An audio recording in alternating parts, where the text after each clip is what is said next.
ఓం గణానాన్త్వా గణపతిగుం హవామహే కవిం కవీనాముపమశ్రవస్తమం జ్యేష్ఠరాజం బ్రహ్మణాం బ్రహ్మణస్పత ఆనశృణ్వన్నోతిభిస్సేదసాదనం శ్రీమహాగణాధిపతయే నమః. ప్రణో దేవీ సరస్వతీ వాజేభిర్వాజినీవతి ధీనామవిత్రయవతు. శ్రీమహాసరస్వత్యై నమః. గురవే సర్వలోకానాం భిషయే భవరోగిణాం నిధయే సర్వవిద్యానాం దక్షిణామూర్తయే నమః. శ్రీగురుచరణాభ్యో నమః. న్యూజెర్సీ తెలుగు అసోసియేషన్ వారందరికీ శుభాకాంక్షలు. నా పేరు శ్రీహర్ష శర్మ. నేను సాయిదత్త పీఠం నుంచి వచ్చాను. ఋగ్వేద పండితుణ్ణి.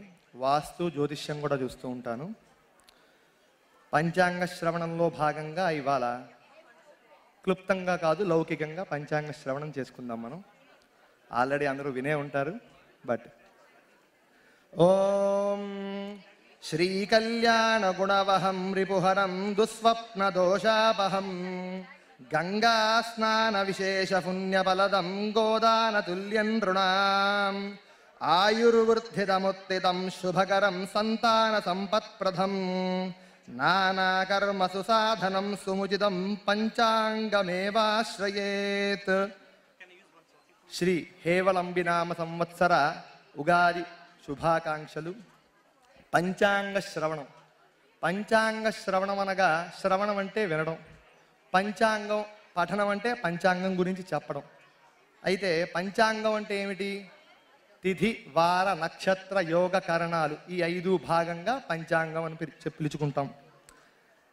తిథేశ్చ శ్రియమాప్నోతి ఆయుర్వర్ధయేత్ నక్షత్రాత్ తుచ్చరే భాగం యోగాత్ రోగ నివారణం కరణాత్ కార్యసిద్ధిశ్చ పంచాంగమేవాశ్రయేత్.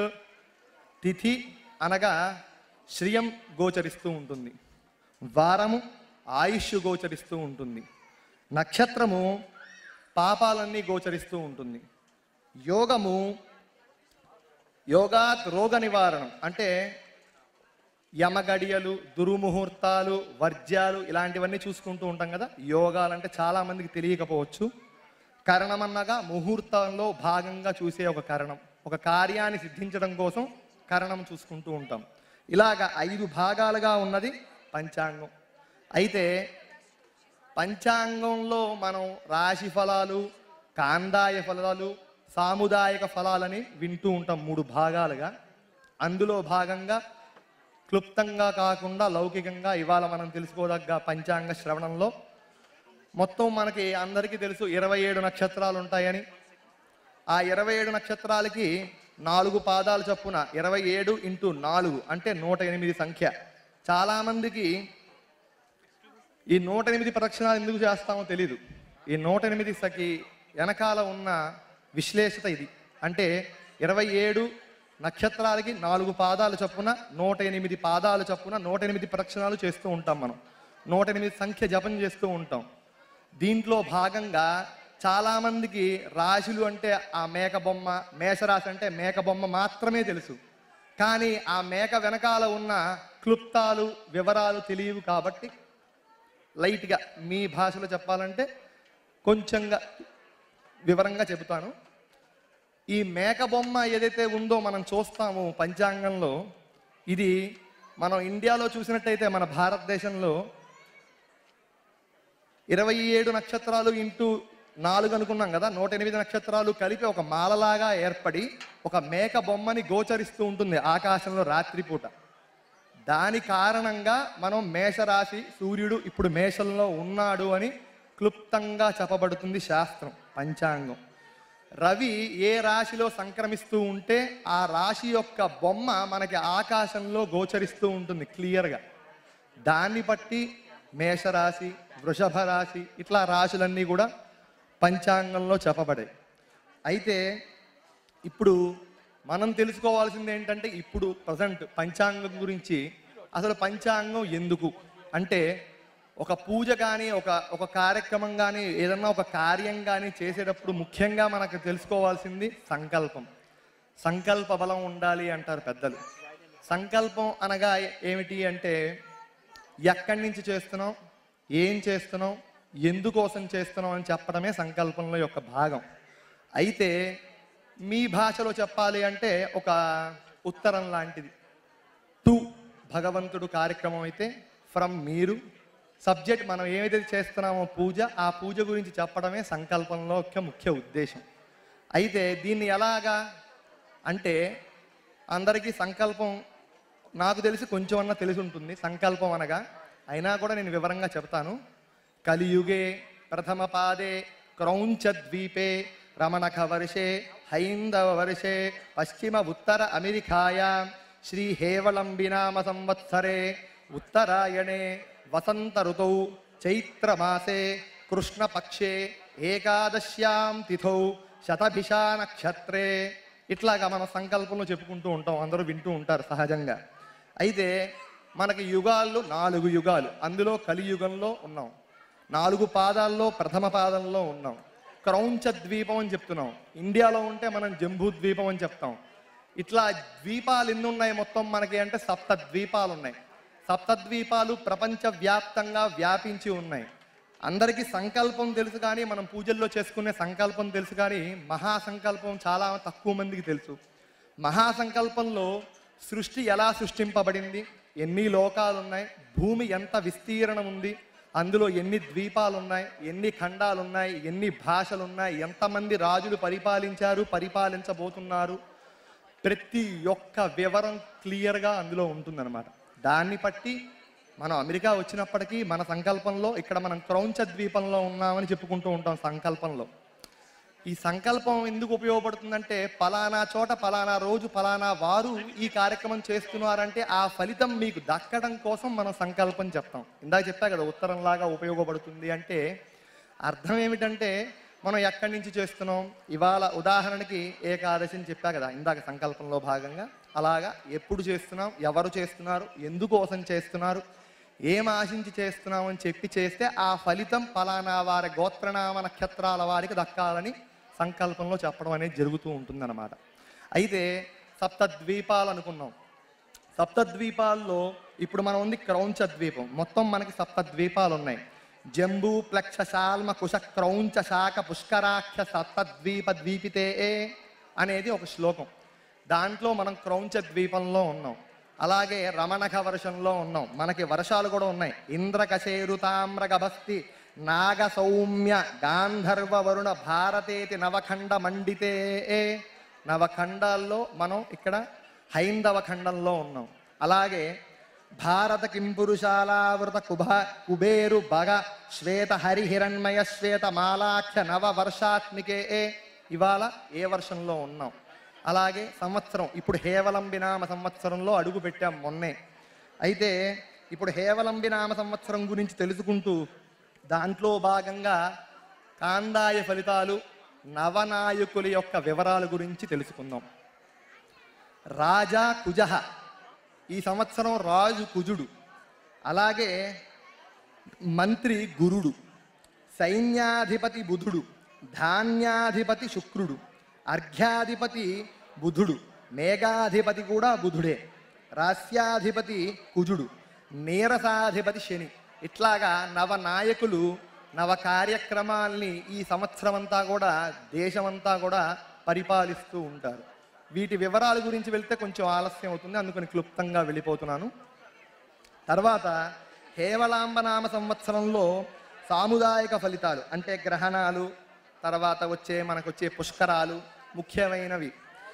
ఈ సంవత్సరం సూర్యగ్రహణం 8/21/2017 1:22 నుంచి 4:06 వరకు మధ్యాహ్నం పూట ఉంది. అయితే మఖా నక్షత్రంలో సింహరాశిలో ఈ గ్రహణం అనేది జరుగుతుంది. అలాగే చంద్రగ్రహణం చూసుకుంటే 1/31/2018 5:51 నుంచి 11:08 వరకు AM అంటే పొద్దున పూట. పుష్యమీ నక్షత్రంలో మకర నక్షత్రంలో కర్కాటక రాశిలో చంద్రగ్రహణం అనేది జరగబోతుంది. అలాగే పుష్కరాల గురించి తెలుసుకుంటే కావేరీ పుష్కరాలు ఉన్నాయి ఈ సంవత్సరం. గురుడు కన్యారాశి యందు ప్రవేశం జరిగినప్పుడు ఈ పుష్కరాలు జరుగుతాయి. 9/12/2017 ఈ కావేరీ పుష్కరాలు అనేవి ప్రారంభం అవుతున్నాయి. ఇకపోతే రాశి ఫలాలు అందరూ ఎదురు చూస్తున్న వివరాలు ఇవి.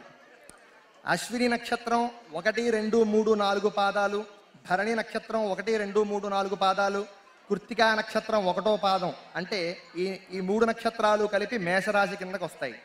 మేషరాశి వారికి ఈ సంవత్సరం ఆదాయం 8, వ్యయం 14, రాజ్యపూజ్యం 4, అవమానం 3. అలాగే కృత్తికా నక్షత్రం 2, 3, 4, రోహిణి 1, 2, 3, 4 పాదములు, మృగశిర 1, 2 పాదములు వృషభ రాశి కిందకు వస్తాయి. ఈ వృషభ రాశి వారికి ఆదాయం 2, వ్యయం 8, రాజ్యపూజ్యం 0 అంటే ఏమీ లేదు. అలాగే అవమానం 6. మృగశిర నక్షత్రం వారికి 3, 4 పాదాలు, ఆర్ద్ర నక్షత్రం వారికి 1, 2, 3, 4 పాదాలు, పునర్వసు నక్షత్రానికి 1, 2, 3 పాదాలు మిథున రాశి కిందకు వస్తాయి. ఈ రాశి వారికి ఆదాయం 5, వ్యయం 5, రాజ్యపూజ్యం 3, అవమానం 6. పునర్వసు నక్షత్రం 4వ పాదం, పుష్యమి నక్షత్రం 1, 2, 3, 4 పాదాలు, ఆశ్లేష నక్షత్రం 1, 2, 3, 4 పాదాలు కర్కాటక రాశి కిందకి వస్తాయి. ఈ రాశి వారికి ఆదాయం 14, వ్యయం 2, రాజ్యపూజ్యం 6, అవమానం 6. అఖా నక్షత్రం 1, 2, 3, 4 పాదములు, ఉబ్బా నక్షత్రం 1, 2, 3, 4 పాదములు, ఉత్తరా నక్షత్రం 1వ పాదం సింహరాశి కిందకు వస్తాయి. ఈ సింహరాశి వారికి ఈ సంవత్సరం ఆదాయం 2, వ్యయం 14, రాజపూజ్యం 2, అవమానం 6. అలాగే ఉత్తరా నక్షత్రం 2, 3, 4 పాదములు, హస్తా నక్షత్రం 1, 2, 3, 4 పాదములు, చిత్తా నక్షత్రం 1, 2 పాదములు కన్యా రాశి కిందకి వస్తాయి. ఈ రాశి వారికి ఈ సంవత్సరం ఆదాయం 5, వ్యయం 5, రాజ్యపూజ్యం 5, అవమానం 2. విశాఖ నక్షత్రం 4వ పాదం, అలాగే చిత్తా నక్షత్రం 3, 4 పాదములు, స్వాతి నక్షత్రం 1, 2, 3, 4 పాదములు, విశాఖ నక్షత్రం 1, 2, 3 పాదములు తులారాశి కిందకు వస్తాయి. ఈ రాశి వారికి ఆదాయం 2, వ్యయం 8, రాజ్యపూజ్యం 1, అవమానం 5 కింద గోచరిస్తుంది. విశాఖ నక్షత్రం 4వ పాదం, అనురాధ నక్షత్రం 1, 2, 3, 4 పాదములు, జ్యేష్ఠ నక్షత్రం 1, 2, 3, 4 పాదములు వృశ్చిక రాశి కిందకు వస్తాయి. ఈ రాశి వారికి ఆదాయం 8, వ్యయం 14, రాజ్యపూజ్యం 4, అవమానం 5 కింద గోచరిస్తుంది. అలాగే మూలా నక్షత్రం 1, 2, 3, 4 పాదములు, పూర్వాషాఢ నక్షత్రం 1, 2, 3, 4 పాదములు, ఉత్తరాషాఢ నక్షత్రం 1వ పాదం ధనుర్రాశి కిందకు వస్తాయి. ఉత్తరాషాఢ నక్షత్రం 2, 3, 4 పాదములు, శ్రవణ నక్షత్రం 1, 2, 3, 4 పాదములు, ధనిష్ఠ నక్షత్రం 1, 2 పాదములు మకర రాశి కిందకు వస్తాయి. ఈ రాశి వారికి ఆదాయం 14, వ్యయం 14, రాజపూజ్యం 3, అవమానం 1 కింద గోచరిస్తుంది. అలాగే ధనిష్ఠ నక్షత్రం 3, 4 పాదములు, శతభిష నక్షత్రం 1, 2, 3, 4 పాదములు, పూర్వాభద్ర నక్షత్రం 1, 2, 3 పాదములు కుంభరాశి కింద గోచరిస్తాయి. ఈ రాశి వారికి ఆదాయం 14, వ్యయం 14, రాజపూజ్యం 6, అవమానం 1 కింద గోచరిస్తుంది.